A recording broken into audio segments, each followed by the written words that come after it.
All right, everybody, I appreciate you spending the time today to attend this Skill Me Up expert talk on secure workforce mobility and collaboration. My name is Dwayne Natwick.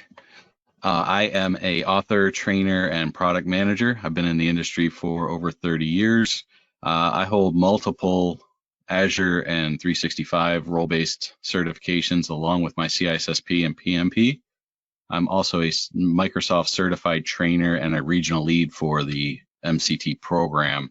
And if anybody wants to reach out and connect with me, you can certainly do so at the social media links provided on this slide. So what are we going to talk about here this morning? The topics we'll discuss are some reasons for mobile access and security, options and tools needed for secure access and collaboration, and the execution of a secure mobile workforce. And before we go into a full-on mobile workforce, there's a lot of things that you need to understand about securing that mobile workforce and what things to take into account. And so we're going to talk about in the next few slides the factors involved in that pertain to a mobile access environment and securing that environment. Now, as we know, with the current environment and everything that's been going on in the world today, a lot of workers have been moving to work from home strategies within organizations. Many organizations have been struggling with that. And a lot of the reason around that is that to prepare for a mobile workforce, there's a lot of different things to take into account versus a simple office environment and giving people access within their four walls of their organization. So here on this slide are some factors that, in a normal environment where we're not being forced to work from home, some factors that can make it intriguing for a organization to move to a mobile workforce, can be some of these factors here, such as from a user standpoint, it increases some efficiencies for the employees because they're not commuting to work and they have more usable hours in the day. They have more flexible work schedules, and it gives them a better work-life balance, which could increase morale within the organization. For employees, for the employers can broaden the geographic reach of talent for their organization. They can find a lot larger talent pool where workers that fit your organization well don't need to relocate to work for your organization. It decreases travel costs when implemented correctly. Organizations can have a larger geographic reach, especially for their sales organization, allowing sales people to work from home and work in their regional responsibility areas. It increases the organization's ability to maintain business continuity by not relying on on-premise resources within a typical office structure as well. We talked on the previous slide about users and the organization, and really there's kind of a tug of war that, so to speak, that takes place between both of these areas of the organization. The user environment has their perspective on what mobility is and what they need to do, and then so does the organization. From the user perspective, what they need access to the information and tools to do their job when it's required and in the simplest manner possible. The organization needs to take into account and think about what is required in the who, what, where, why, and how the users will access the resources, and how to maintain the confidentiality, integrity, and security of the organizational data. and making sure that data doesn't get into the wrong hands. And as we go through that tug of war between the users and the organizations, the interest of the users is mainly just being able to access that information when they need it and what they need. And the organization has to be able to satisfy the expectation of the user in a manner that's adequate to the user environment. And then they need to also take matters into the user's hands to meet their expectations and make sure that that the users are happy with how they're accessing the data and what they're, the manner in which they're accessing it, without and avoiding certain threats that might occur if it is not implemented properly. Some of these threats, such as shadow IT, if a user finds that they aren't happy with how an organization has implemented a control or a way to access information, they may find a way to get around those roadblocks and create what they perceive as unnecessary delays in their ability to access information and collaborate. They may find a additional application that helps them access that information quicker, and that could cause a threat within your organization. Personal devices is a very important thing that an organization needs to take into account, and those those devices and how they're being used to access corporate information, such as a personal laptop. If an organization isn't providing laptops to users, personal tablets, smartphones is a big one, and how they're accessing email accounts and printers and peripherals through those devices, and having a strong use policy in place with meaningful consequences can help to deter some of these shadow IT, as well as non-compliant device access behaviors within your organization. And then on top of that, confidential information and leaking out of the organization's control is really a strong concern overall. As we allow users to access information remotely, the ability to control and label confidential information appropriately maintains the compliance situations around GDPR, or in the United States for healthcare organizations HIPAA. Being able to properly classify and create security controls is the best way to defend against sensitive data mistakenly leaking outside of your organization. I'll pause there real quick. I'm looking to see if there's any information on the chat. Does anybody have any questions so far? Any thoughts? Okay, if you have any questions throughout, feel free to leave something in the chat, and we'll address additional questions at the end as well. I just figured that since I'm at the end of this section, I would pause and let if anybody had any questions or concerns about any of that information before I move into the next steps, which the next steps to talk about here is to look at the options and tools to access and collaborate within organizations. And we're going to include some pros and cons of each around a lot of those user and organizational challenges that we talked about in the previous slides. On this slide, there shows many different tools that are needed for that mobile workforce collaboration. I have them categorized on the slide as corporate access tools, file access tools, application tools, and then finally collaboration and communication tools. As we go through the rest of this presentation, I'll be breaking up each of these sections in how organizations and users are utilizing those, and then the pros and cons within each of those tools. On this slide, we're focusing on strictly corporate access options. So when we're talking about corporate access options, it's how users are getting into the organizational environment, how they're accessing the applications, and there's multiple tools that you can use.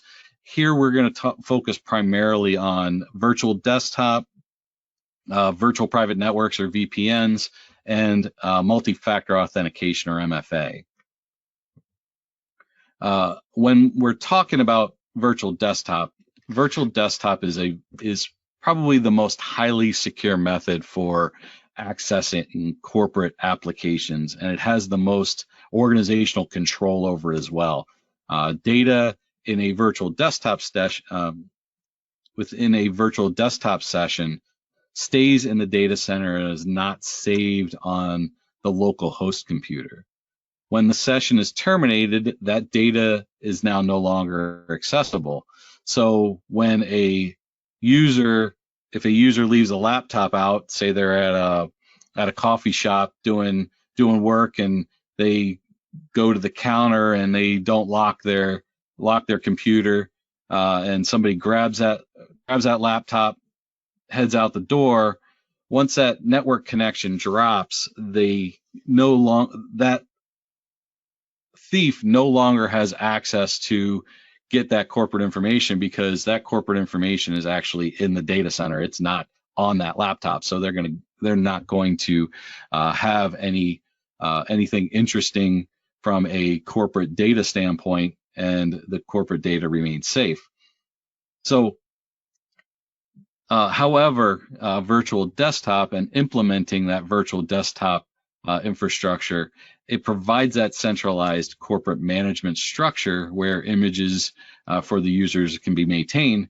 But deploying a virtual desktop infrastructure is very complex, and it requires a lot of user training to understand how to initiate a session and access resources through the virtual desktop.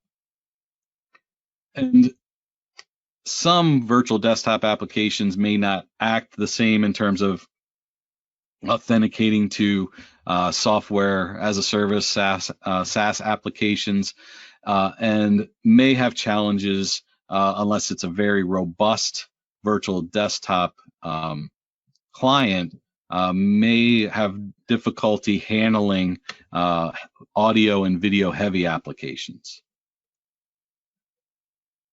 A VPN connection is very commonly used for secure access to on-premise data center applications. And these services, many of you on the call may be familiar with utilizing those. Connecting through a VPN service. It's delivered usually through an application or a web client on the user's device that creates that secure tunnel that the device uses to access resources as if they're on the office network. It provides them with that private IP address to the corporate network and splits them off and creates that secure encrypted tunnel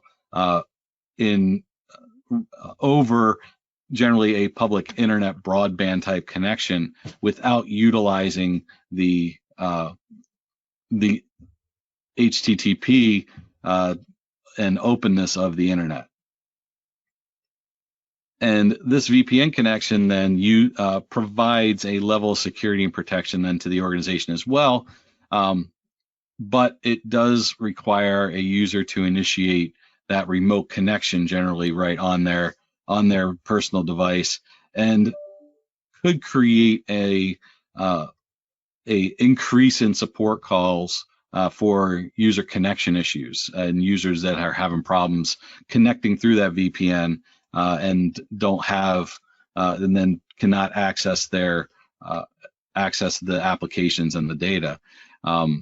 In addition, corporate data there could be a situation with corporate data, if it's not classified properly or don't have proper data protection services in place, that corporate data may now reside on a user's device. And in contrast to what we talked about with virtual desktop, if a user steals that device and that device is unlocked, the theft of that device and the possibility of data being compromised and access becomes a significant issue.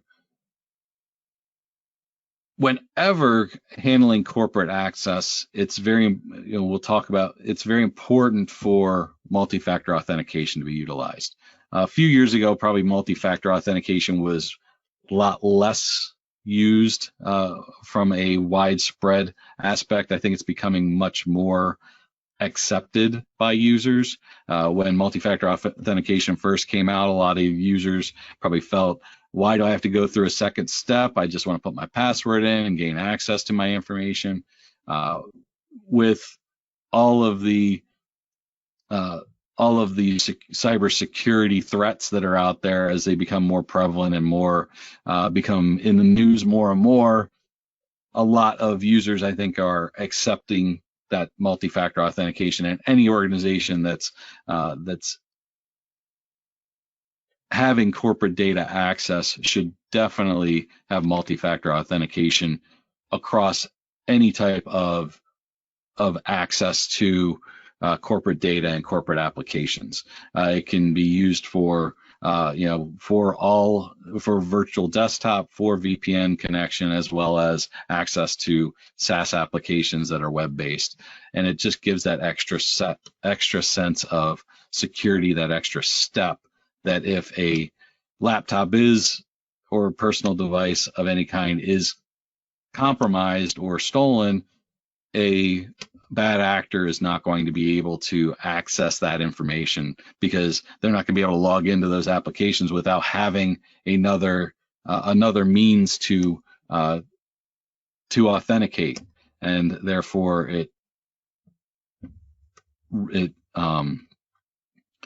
it decreases the chance for data exposure. Online file access tools have become increasingly popular, as many of you probably utilize many of the ones on this slide, such as Google Drive, Microsoft OneDrive, Dropbox, Box. There's many more that are utilized. I've got probably the most popular ones that are used, especially by organizations.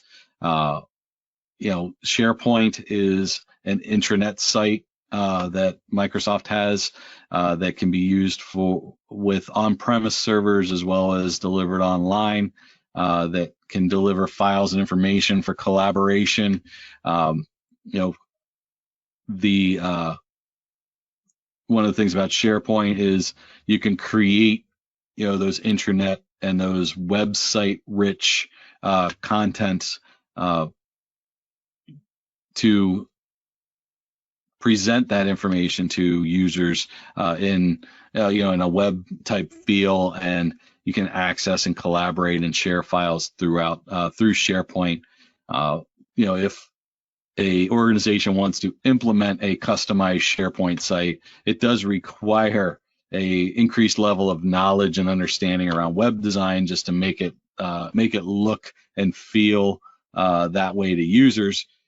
When you create channels within Teams, and we'll talk more about Teams, it does create a SharePoint site in the back end that is fairly simplistic, but it does its job as a SharePoint site from a collaboration standpoint. The file access and sharing, as we mentioned, OneDrive, Dropbox, Google Drive are three of the more popular file storage services, and each of them emulate a typical file storage structure like a Windows File Explorer, where you can go in, you can actually synchronize those local folders into the internet folders, so you have online access to your data, and gives you more remote flexibility when you're not on your laptop. Some things around OneDrive, it is a standard part of the Microsoft 365 suite, so it tightly integrates with the Azure Active Directory environment and applications, and allows you to synchronize with your on-premise domain for easy authentication, both through cloud applications as well as on-premise applications. Organizations that utilize the G Suite, Google Drive has that similar tight integration to their G Suite domain as well.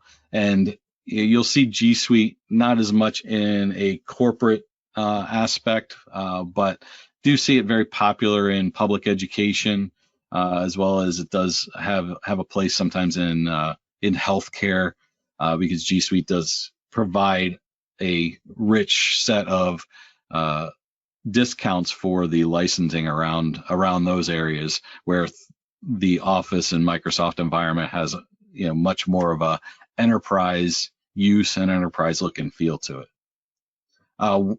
OneDrive, Google Drive, and Dropbox all have those extra security concerns to talk about with securing and protecting sensitive data.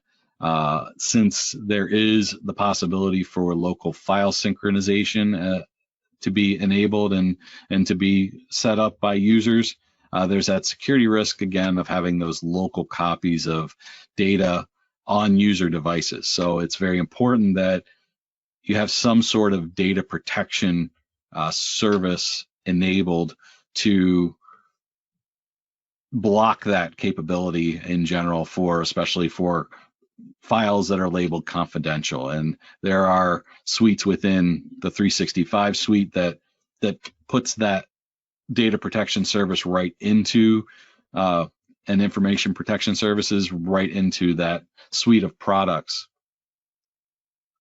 And since last thing around the file access tools is, OneDrive and Google Drive are both included, as I said, with 365 and G Suite licenses respectively.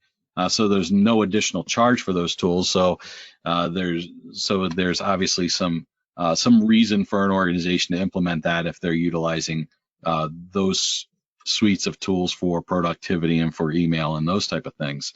Dropbox does require additional business license fees to maintain the proper security capabilities that aren't offered in the free version that you may be used to utilizing yourself on a personal level to save drives to the cloud and share information, within Dropbox. But to bring a full enterprise level use of Dropbox, there is licensing to take into account. We'll now move into discussing the application and productivity tools.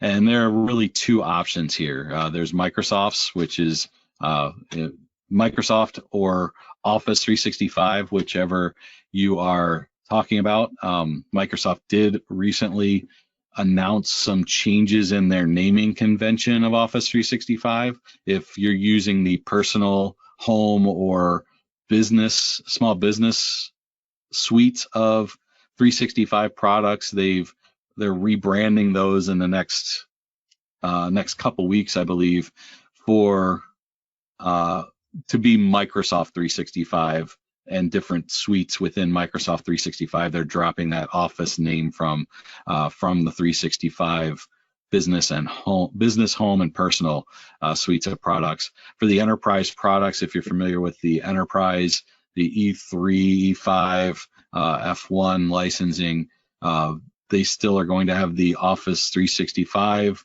versions of those and the Microsoft 365 versions of those, mainly because the Microsoft 365 versions of like the E3 and the E5 license come with that Windows 10 Enterprise subscription, where you have your operating system as a service essentially. You will, but if you are a small business or a personal user, you'll see that Office 365 nomenclature go away here soon. And then there's Google G Suite, which mirrors a lot of what the 365 suite has. It has those productivity tools. It has mail. It has the documents. It has worksheets. It has slide presentations, all within that G Suite of products. So let's talk about those two primarily around application and productivity tools, because for the most part, those are the two that just about everybody is using now. There aren't too many out there anymore that anybody else is utilizing, especially from a business standpoint. So Microsoft's 365 subscriptions, they provide, as I stated, a common set of productivity tools that many users are familiar with. Most people have been using Office suite of Word, PowerPoint, and Excel for years.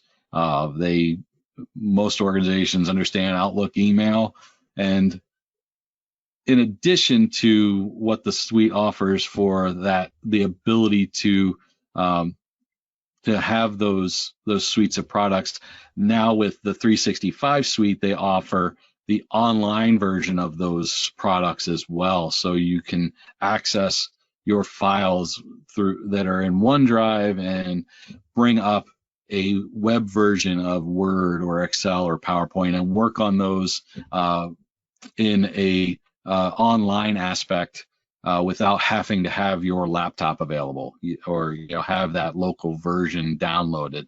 But when you buy your suite of products, you do, depending on what suite you buy, some of the 365 suites do only have the online version. Many of them do, though, include a downloadable version of the Office suite of products that you can install on your personal laptop or on your devices.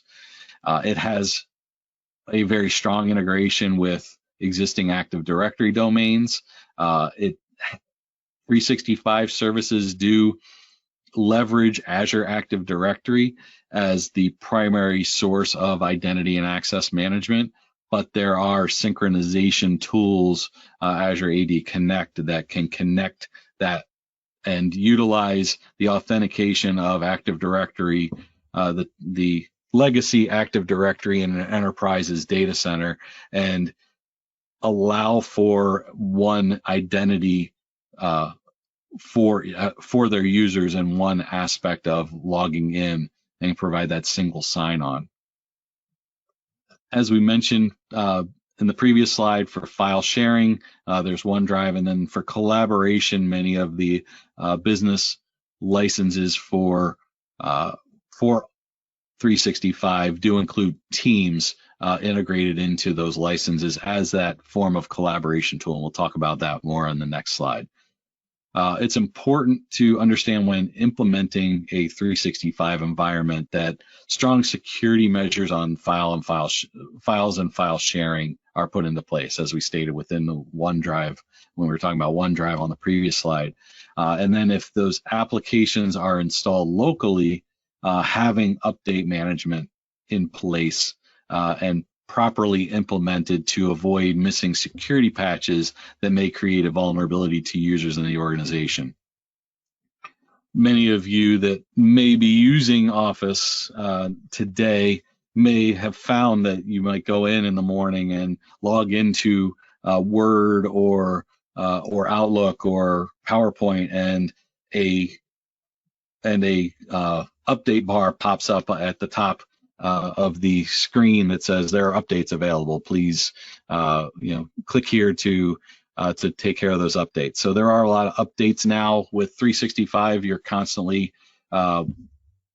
getting those security updates that maybe when you purchased a suite of Office products in the past, like Office 2016 or Office 2000 or whatever, those updates weren't part of the service. You downloaded it on your laptop and it ran, and that was more or less it for until you upgraded to the next version. With 365, since it is a subscription service, there is a constant stream of updates and constant updating of those services. For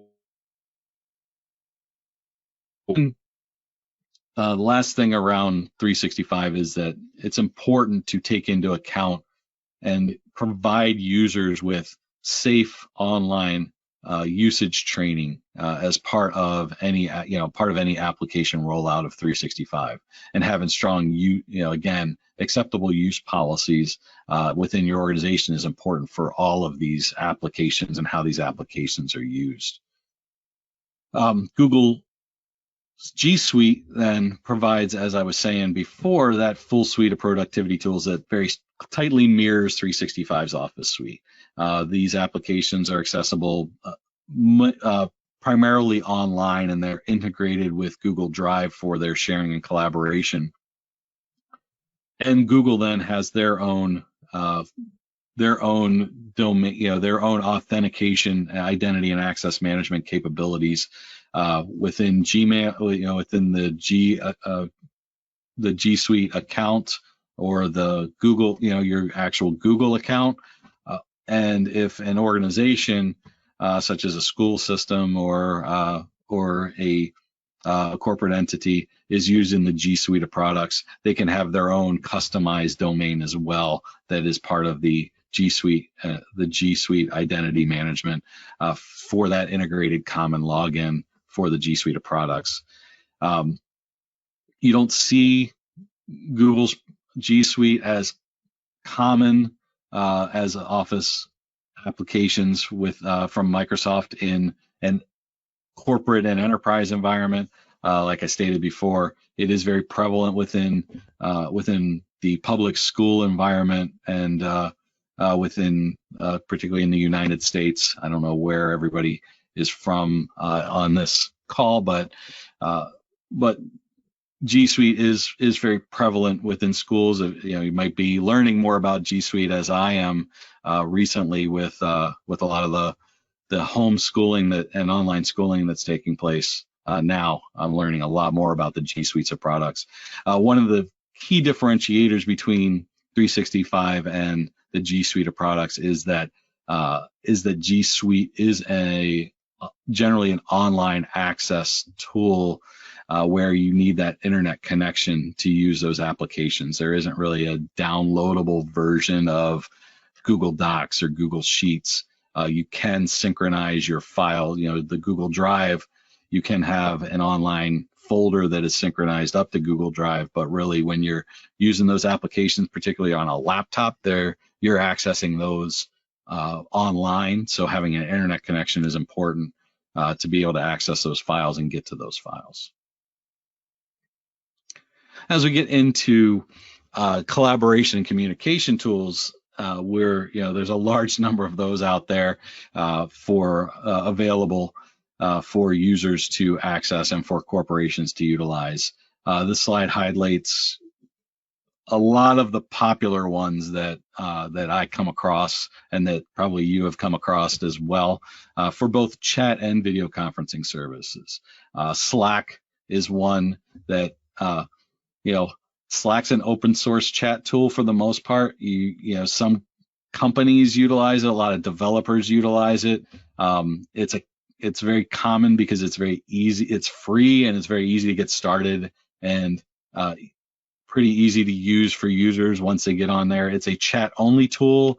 I haven't seen a whole lot in terms of enterprise security features around it. It does have two-factor authentication, which helps, but for the most part, it's kind of a popular shadow IT tool. If users are having a difficult time communicating with people outside of their organization, they'll create a Slack channel so that they can communicate to different people that aren't on your organizational domain if your organizational domain locks out guest users. Again, probably not the best one to implement from a standpoint of when we're talking about secure mobile access, but it is a helpful tool, like I said, especially around developer communities and things like that to utilize. WebEx and Zoom, they are video conferencing services that have some chat services enabled when a session is active, very similar to the GoToTraining and GoToMeeting that we're utilizing today. You have your chat feature windows from within there that you can utilize. But again, they are not a integrated collaboration tool like a couple of the ones that we're going to hit here in a second. But WebEx is a very popular and de facto video conferencing tool that a lot of enterprises have used for years. But the platform itself, if you've been on it and have used it for, the decades that it's been utilized, it's become a relatively stagnant in terms of feature additions. It's not the greatest and most feature-rich WebEx tool, but corporate organizations and enterprises are very comfortable with WebEx. You can put a lot of people on a WebEx call, and generally it runs pretty well. Zoom, the interface of Zoom is very similar to WebEx, so WebEx people that have used WebEx can probably adapt to Zoom pretty quickly. It has much more of the features and functionality, like blur, changing backgrounds and things like that, tiling multiple video users onto a single screen. But there have been, with Zoom, really put out a lot of press to schools when everybody went into stay-at-home orders that, hey, gave free licenses away to public schools, and started having some security issues and privacy concerns that were raised about their organization. So some organizations are still using Zoom, but that's something to take into account when thinking about your corporate data and corporate information, and being aware of how it's being used and who has access to that information in those video conferencing calls. Chime, we'll talk about Chime just quickly. That's Amazon's version of video conferencing and chat services. It's not widely used. I haven't seen many users utilizing it outside of strict Amazon partners and Amazon itself. So user knowledge of that platform is fairly limited. And then the last two to talk about is, we've talked a lot about Microsoft Suite of Services and Google Suite of Services. Again, they're very tightly aligned, and Teams and Google Meet, which is formerly Hangouts and still in some applications is known as Hangouts, are two options that provide both video and chat services to an organization, as well as then the integration into the 365 and G Suite application and file tools, respectively. And then these applications focus not only on the conferencing services, but also those chat services where you can chat with your organization. You can have guest access for other, bring other people into to different channels, and then work through, go through all of the utilize all of the collaboration tools, not just face-to-face or voice-to-voice, but through chat as well. The applications focused on these conferencing services sometimes require additional licensing and configuration, though, for users to have dial-in user access. WebEx generally, you buy your license for WebEx, and it comes with your conference bridge number that you're going to use.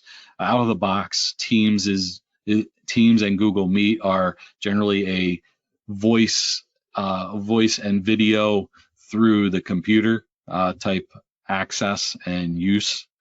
And if users need to dial in, you have to purchase additional licensing to have that dial-in account on the back end. So we went through a lot there, and through what you should take out of that past section is that there are a wide range of tools that can be selected and implemented and used for productivity, collaboration, and communication among users. And it's important to research and understand the usage of each, as well as the security risks of each.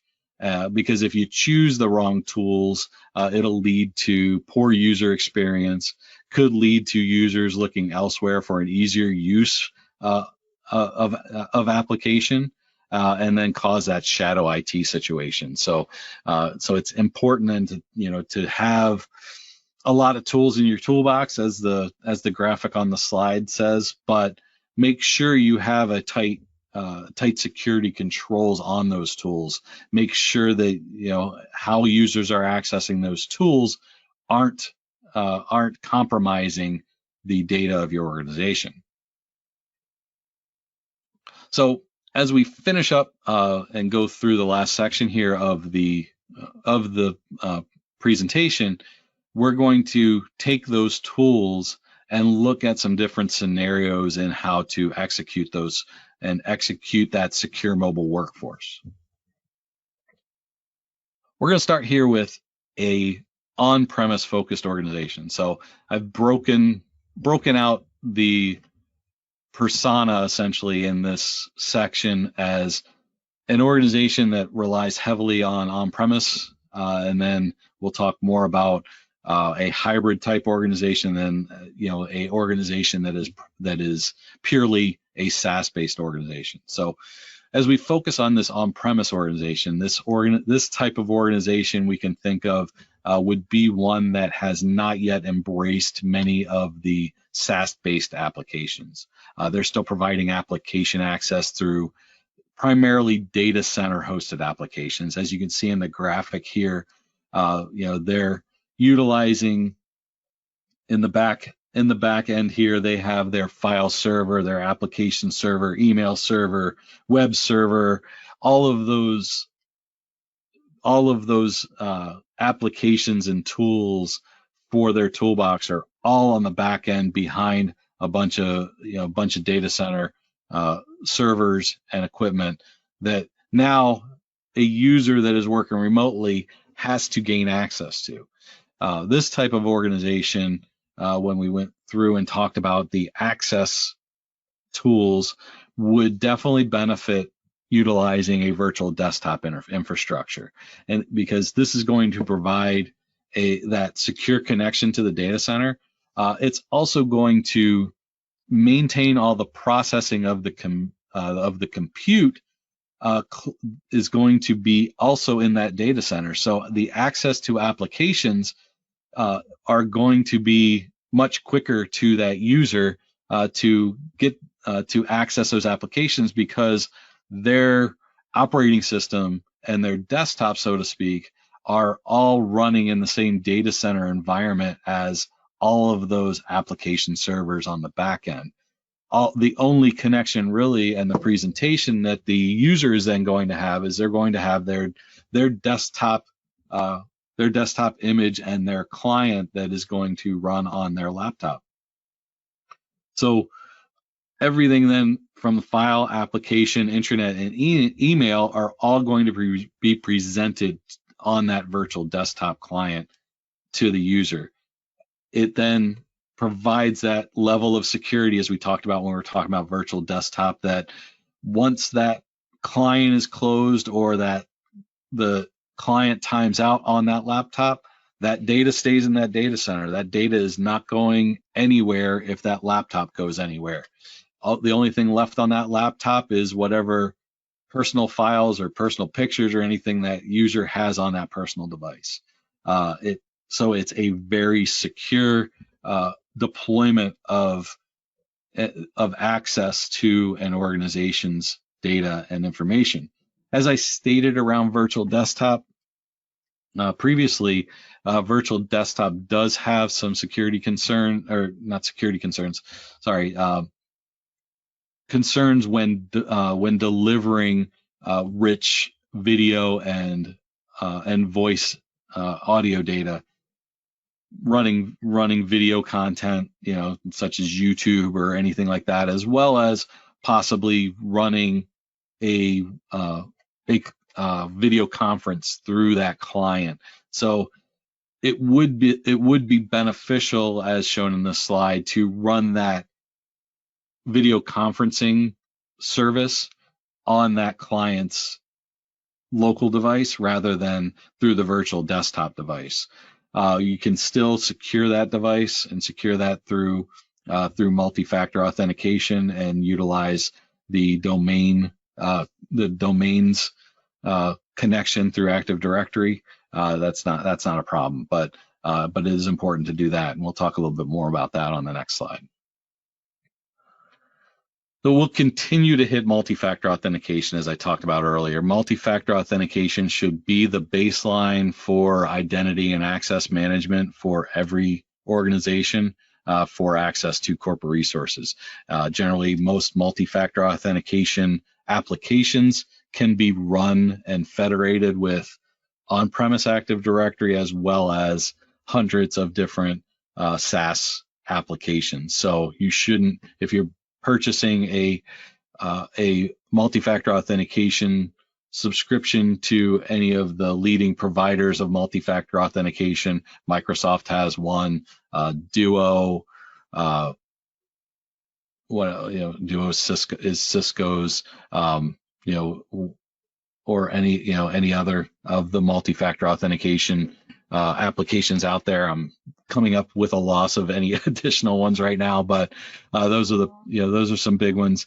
And then the ability to then access those and then have specific security considerations outside of multi-factor authentication for virtual desktop is really the access to the applications and the data that is going to be able to be possibly saved on that desktop. So it's important to configure that virtual desktop to block any local file saving and to block that any hard drive or peripheral devices like USB drives, or if you don't want information printed, only allow approved corporate printers to be allowed to print any data that is not labeled as classified, to avoid that information getting out there and getting unauthorized access. And then, as we were stating before, the video conferencing tools, it would be beneficial to run those on the local web browsers or local device, rather to avoid any quality issues. One of the things that Microsoft Teams does is for video conferencing services, you could have that on that virtual desktop, and Microsoft Teams actually then will use the clean direct communication channel to the internet through the local the local internet source for the voice and video communication, rather than going through the data center and back out of the internet and causing the potential delay. The next type of organization we'll talk about is the hybrid focused organization. And this is an organization that's begun to adopt certain SaaS-based applications, such as potentially Microsoft 365. And this changes the secure connection model a little bit from a standpoint of the ease to deploy and things like that. As we stated, virtual desktop does take a lot. It's a complex means to deliver a virtual desktop on the back end. And as an organization moves more and more to SaaS applications, it might not be the best way to go. So users want to access data now, be able to access data when they need the data. They want to be able to access applications when they need it and have access to it at the time that they require it. So from a hybrid organization that may have Microsoft 365 services, they can authenticate through the internet utilizing the Azure Active Directory, which is connected to and authenticating with the local Active Directory in the data center, and then they utilizing their multi-factor authentication. They're verifying their identity. It's properly protected then. But for other applications, such as say SAP or their ERP system on the back end that's still in their data center, they utilize that secure VPN connection as we talked about before. And in this scenario, sorry about the disruption there. And then again, video conferencing services are connected through local devices as well. So the final, and when we're talking the hybrid approach, we're talking about authentication that would utilize corporate Active Directory credentials with MFA for access to all of their data, all of their applications, as well as SaaS and their data center applications. It's important here to limit those administrator rights again on user devices to avoid unauthorized applications from being installed, and there should be policies in place for mobile device management when accessing corporate resources such as email or files in 365 or G Suite. All access to resources should be allowed when connecting through the encrypted VPN tunnel. And if a user is not logged into their VPN client, access to those resources should then be blocked. Sorry about that interruption. With the work from home orders and everything, you've got kids and wives sometimes needing your attention. So last thing on this slide is that all access to resources should be allowed when connecting through the secure VPN tunnel. And if a user is not logged into their VPN client, access to those resources should then be blocked. So it's important to configure the VPN client and configure your applications that if it's not seeing that local IP address that's given to the VPN client, that it blocks that access.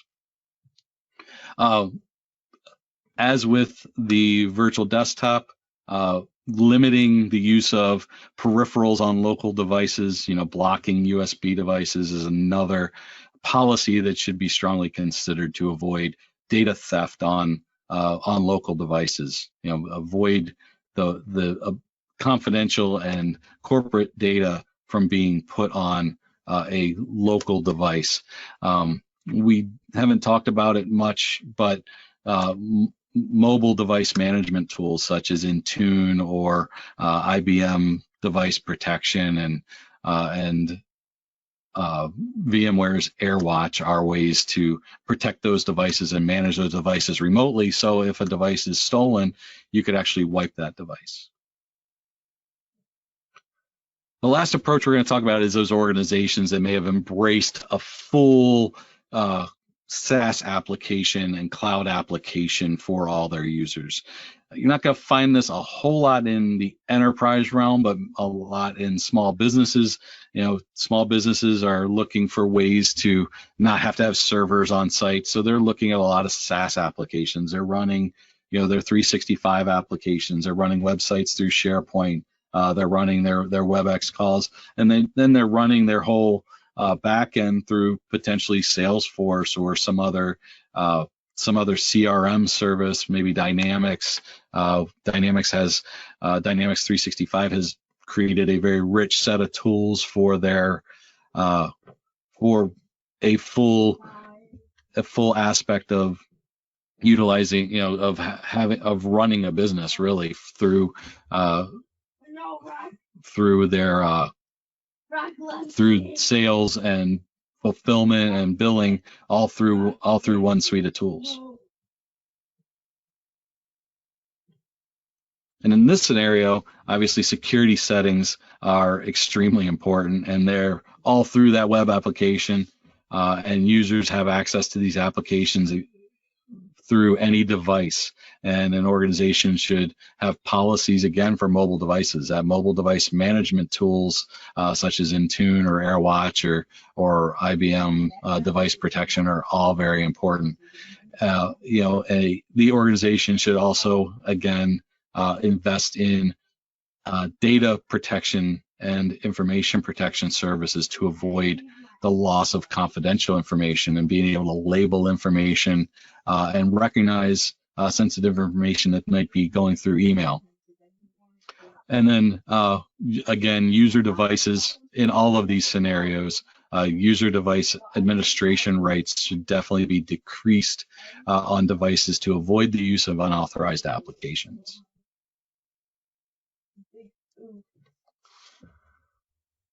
So we've come to the end of this talk, and in this session, again, we went through the options for mobile access and security. tools that are needed for secure collaboration, and then the different options for executing a secure mobile workforce. I want to thank everybody for attending this expert talk. My name is Dwayne Natwick, and if there are any questions, feel free. I'll open it up for questions right now. We're closing in on the top of the hour, but I'll stick around if there are any questions. Well, if there are any questions, I will go ahead and close this meeting. Again, I appreciate everybody's time this morning, or this afternoon, or this evening, depending on where you are in the world. And I hope everybody has a great rest of your day. And thank you very much for listening.